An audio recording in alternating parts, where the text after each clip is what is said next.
सूर्य को जल चढ़ाते समय भूल कर भी न करें ये गलतियां, कंगाल हो जाएंगे। प्रणाम प्रियजनों, जानकारी अच्छी लगे तो चैनल सब्सक्राइब जरूर करें। कई बार जन्म कुंडली में सूर्य प्रतिकूल होता है या उस पर क्रूर ग्रहों की दृष्टि होती है।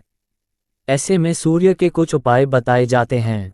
इन उपायों में भी सूर्य को जल चढ़ाने का उपाय सबसे ज्यादा बताया जाता है। परंतु क्या आप जानते हैं कि गलत तरीके से जल चढ़ाने पर फायदे की जगह नुकसान भी हो सकता है। यही नहीं, गलत तरह से सूर्य को अर्घ्य देने या जल चढ़ाने पर व्यक्ति करोड़पति से कंगाल भी बन सकता है। वैदिक ज्योतिष पूरी तरह से एक वैज्ञानिक विद्या है जिसमें प्रकृति की ऊर्जा और पंचतत्वों के संतुलन को साधा जाता है। इन दोनों के ही सुसंयोग से व्यक्ति को सौभाग्य की प्राप्ति होती है। प्रत्येक ग्रह अपने आप में ऊर्जा का एक संपूर्ण सोर्स है। हर ग्रह और उसकी ऊर्जा की अपनी एक खास फ्रीक्वेंसी होती है, उसका अपना एक ऑरा होता है।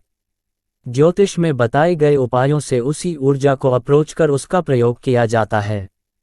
ऐसे में किसी भी उपाय को गलत करना फायदे की जगह नुकसान का कारण बन सकता है। सूर्य को ग्रह राज माना गया है। यही कारण है कि लगभग प्रत्येक हिंदू रोजाना सुबह सूर्य को अर्घ्य देता है या जल चढ़ाता है। उनमें से बहुतों को जल अर्घ्य चढ़ाने का सही तरीका मालूम नहीं है, जिसकी वजह से उन्हें कई बार नुकसान भी उठाना पड़ता है। यहाँ आप ऐसी ही कुछ बातों के बारे में जानेंगे ताकि आप सही तरह से जल चढ़ा सकें और लाभ उठा सकें। कैसे दें सूर्य को अर्घ्य? सूर्य को अर्घ्य देने का सबसे सरल तरीका है कि सुबह स्नान के बाद साफ धुले हुए कपड़े पहनकर अर्घ्य दिया जाए। उस समय गंदे और बिना धुले कपड़े नहीं पहनने चाहिए। मन में अच्छे विचार हों। सूर्य को जल चढ़ाने के बाद उन्हें नमस्कार करें तथा गायत्री मंत्र का जप करें। इस तरह जल चढ़ाने से व्यक्ति के सभी मनोरथ पूर्ण होते हैं और वह जीवन में सफलता, सौभाग्य और समृद्धि प्राप्त करता है। सूर्य के उपाय आमतौर पर रविवार से शुरू किए जाते हैं। अगर आप शिक्षा संबंधी या एकाग्रता को बढ़ाना चाहते हैं तो सूर्य को अर्घ्य देने वाले जल में नीला रंग मिलाएं। ऐसा करने से शुभ फल प्राप्त होंगे। सूर्य को पिता का कारक माना जाता है, इसलिए जो व्यक्ति सूर्य को अर्घ्य देते हैं उन्हें अपने पिता और परिवार का विशेष सम्मान करना चाहिए।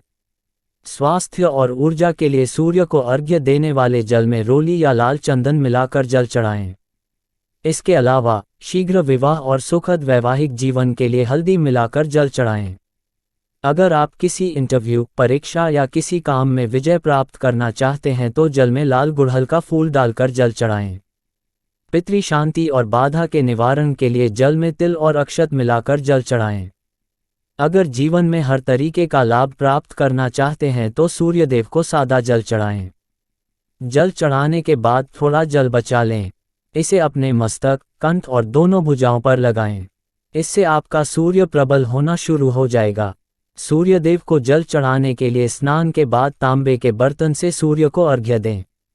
सूर्य को जल चढ़ाने से पहले पानी में लाल फूल, कुमकुम और चावल भी अवश्य डालें और जल अर्पित करें। सूर्य को अर्घ्य देते समय जल की गिरती धार के साथ सूर्य की किरणों को अवश्य देखना चाहिए। पूर्व दिशा की ओर मुंह करके ही सूर्य को जल अर्पित करना चाहिए।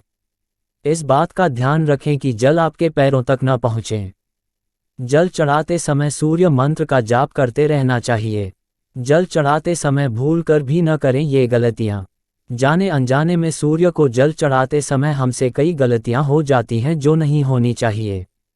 ये इस प्रकार हैं। कभी भी बिना धुले कपड़े पहनकर जल न चढ़ाएं। यदि ऐसा नहीं हो सकता तो टॉवल लपेट कर ही अर्घ्य देना उपयुक्त रहेगा। अर्घ्य देते समय जो जल भूमि पर गिरता है वह किसी साफ सुथरे स्थान पर जाना चाहिए। यदि सूर्य को चढ़ाया गया पानी गिरकर गंदे स्थान पर जाता है तो इससे दोष लगता है और सौभाग्य भी दुर्भाग्य में बदल जाता है। उसके छींटे पैरों में नहीं लगने चाहिए। ऐसा करना भी एक तरह का दोष है। अतः पानी चढ़ाते समय इस तरह खड़े होना चाहिए कि पानी के छींटे बिल्कुल भी पैरों में न लगे बल्कि किसी स्वच्छ स्थान पर बहकर चला जाएं। जल चढ़ाते समय जूते चप्पल नहीं पहनने चाहिए। नंगे पैर सूर्य को जल अर्पित करें। सूर्य को अर्घ्य देने के लिए ब्रह्म मुहूर्त का समय सर्वोत्तम माना गया है। यदि उस समय ऐसा न कर सके तो दोपहर 12 बजे तक चढ़ा सकते हैं, परंतु दोपहर 12 बजे बाद किसी भी स्थिति में सूर्य को अर्घ्य नहीं देना चाहिए। जन्म कुंडली के आधार पर कई बार जल में पुष्प, सिंदूर या दूसरी वस्तुएं मिलाकर फिर सूर्य को अर्घ्य देने की सलाह दी जाती है। यदि आपको किसी विद्वान ने ऐसा करने की सलाह नहीं दी है तो आपको भूलकर भी नहीं करना चाहिए। आप सामान्य जल ही चढ़ाएं, अन्यथा फायदे की जगह नुकसान भी हो सकता है। प्रतिदिन सूर्य के जल अर्पित करने के फायदे। जिन लोगों की कुंडली में सूर्य कमजोर है उन्हें प्रतिदिन सूर्य को जल चढ़ाना चाहिए। इससे उनका आत्मविश्वास मजबूत होता है। सूर्य को जल देने से समाज में मान प्रतिष्ठा में वृद्धि होती है। सूर्य को जल अर्पित करते समय अपना मुख पूर्व दिशा की ओर रखें। ज्योतिष शास्त्र में सूर्य को आत्मा का कारक बताया गया है, इसलिए आत्मशुद्धि और आत्मबल को बढ़ाने के लिए नियमित रूप से सूर्य को जलाना चाहिए। सूर्य को नियमित जल देने से शरीर ऊर्जावान बनता है। अगर आपको नौकरी में परेशानी हो रही है तो नियमित रूप से सूर्य को जल देने से अधिकारियों का सहयोग मिलने लगता है और मुश्किलें दूर हो जाती हैं। सूर्य को जल देने के लिए तांबे के पात्र का इस्तेमाल करना अच्छा होता है। सूर्य को जल चढ़ाने से पहले पानी में एक चुटकी रोली और लाल फूलों के साथ जल अर्पित करें। सूर्य देवता को जल अर्पित करते समय 11 बार ओम सूर्याय नमः का जाप करना चाहिए। तो दोस्तों, ये थी आज की कुछ विशेष जानकारी। आपको हमारे द्वारा दी गई जानकारी कैसी लगी हमें कमेंट बॉक्स के माध्यम से अवश्य बताएं। साथ ही चैनल को सब्सक्राइब करने की कृपा करें।